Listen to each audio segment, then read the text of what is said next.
January, and the voice behind Ray's Guide. I went back and forth on the title of this video about whether to make it about how the Star Citizen user economy is becoming too complex or whether it is insufficiently sophisticated.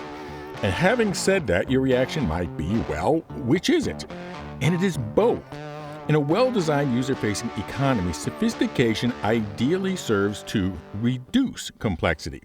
And the Star Citizen user-facing economic tools is going the wrong direction on both.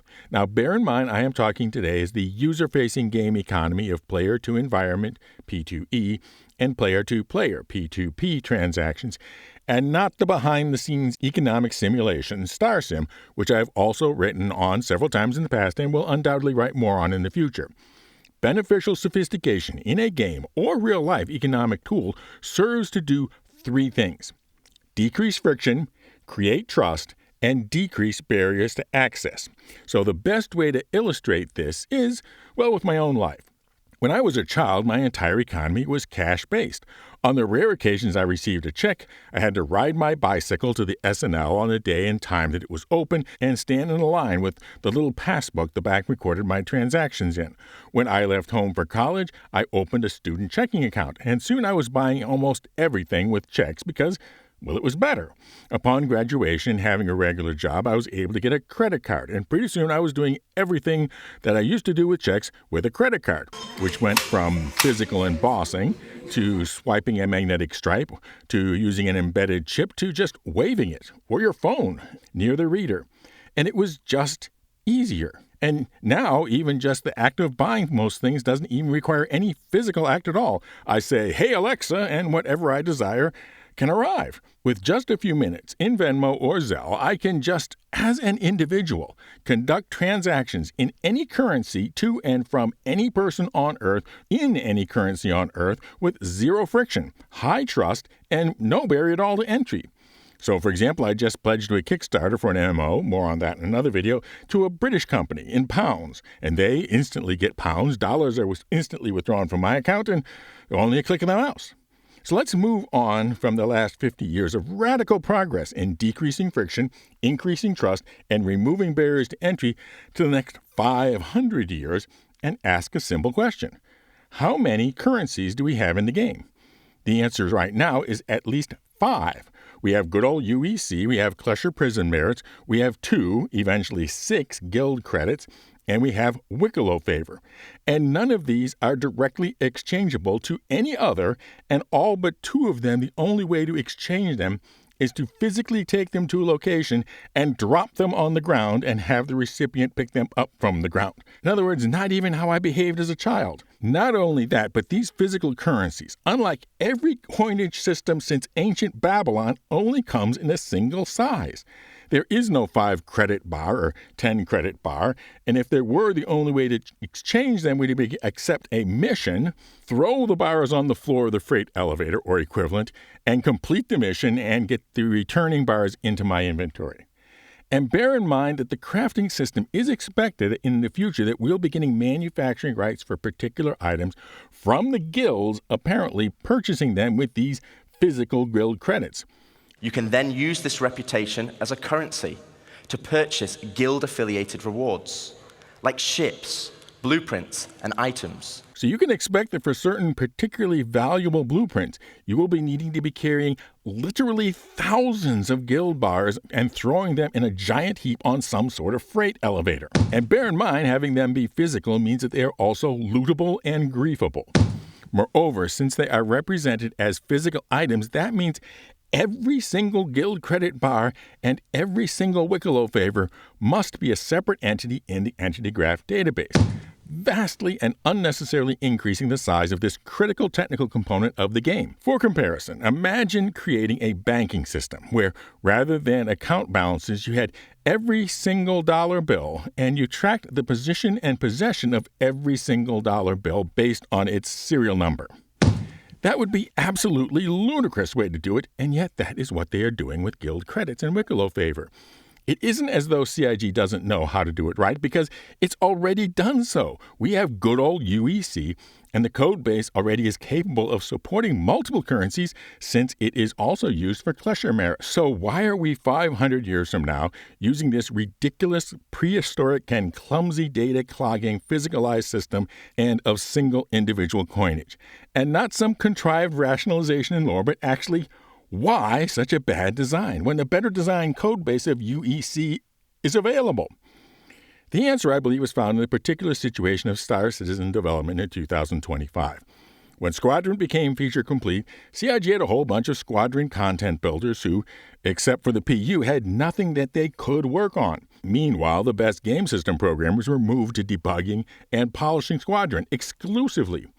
So these content designers had access to particular tools of content design, including creating special loot items and having those loot items able to be completed in a mission and given as reward for a mission. Meanwhile, access to the code base of the UEC system to make it support new currencies would be likely restricted to game system coders, and likely, since it's so core of a system, only to well-trusted senior programmers. So, for the game content coders, they were given a hammer and told that if you can't do it with nails, there's nothing for you to work on here. Well, you can pretty much get good at using nails for everything. And that is not an unusual thing in software development. You build with what you have available now, even knowing and planning that it will have to be refactored later. It's called tech debt. And CIG is accumulating a lot of tech debt with these physical coins that will have to be refactored, if not for any other reason than rescuing the entity graph database from drowning and having to track each and every coin individually. But you might say you like the visuals and interaction of a physical item in the verse, rather than just an account balance. So fine, have a physical guild coin that is buyable with 1 guild credit from your account and sellable for 1 guild credit from your account for situations where you want to have that.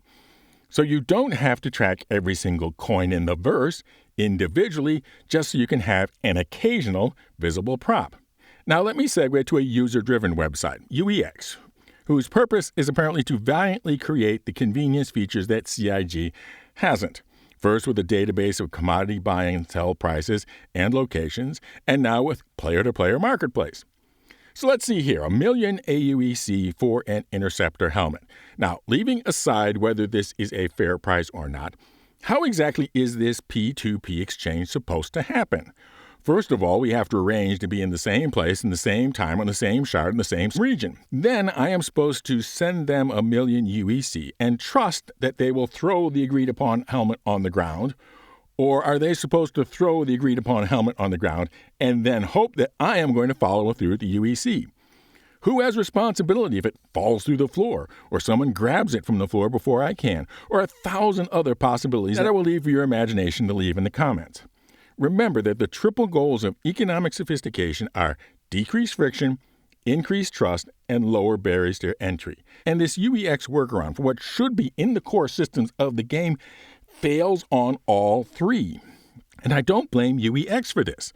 They're just trying to fill a massive gap left by CIG and doing it as best they can. So let me switch from that gap and what CIG promised at CitizenCon Manchester to fill it, and what is the problem with it. With base building, you're going to be able to set up your own shops, and there's 2 main ways you can do this. The first is using a dedicated trading terminal. You can link these to your freight elevators, and in turn, any items within can be listed for sale at a price you deem reasonable. This includes resources, refined materials, and so on. Using the terminal, visiting players can browse what's on offer, purchase, and then collect from that same freight elevator. The second method is to set up a physical shop in the world. By using the decorator AR we saw earlier with Luke, you can maglock items and then list them for sale. Once again, browsing players, they can see the price of the maglocked item, purchase it, which then removes the maglock. Now this is cool, no disagreement, and sophisticated, but good sophistication involves those 3 things: reducing friction, increasing trust, and lowering the barrier to entry. So first of all, lowering friction. This has a lot of friction. They must come personally to you, even if they want to buy one simple thing. Apparently there's no Jeff Bezos in the 30th century. You can't sell where it is convenient to the customer. But the big problem is the barrier to entry. What must happen before you can sell your very first item of anything? Well, CIG has to complete base building. Then you have to get a plot of land, build a base, build a store on the base, have your base be sufficiently secured all the time so that people can feel secure coming there for purchases. And only then can you sell your first unit of anything. In other words, the barrier to entry are huge, and that is not good. Player-to-player commerce should be available to the very beginner. This doesn't mean that what CIG said in CitizenCon shouldn't be done, but it can't be the only form of player-to-player commerce, and it absolutely shouldn't be the first, which is okay because by the time you build all what is described in base building, you will have done the vast majority of what is really needed for all players to participate in player-to-player commerce. First and absolutely foremost is a secure individual trading interface.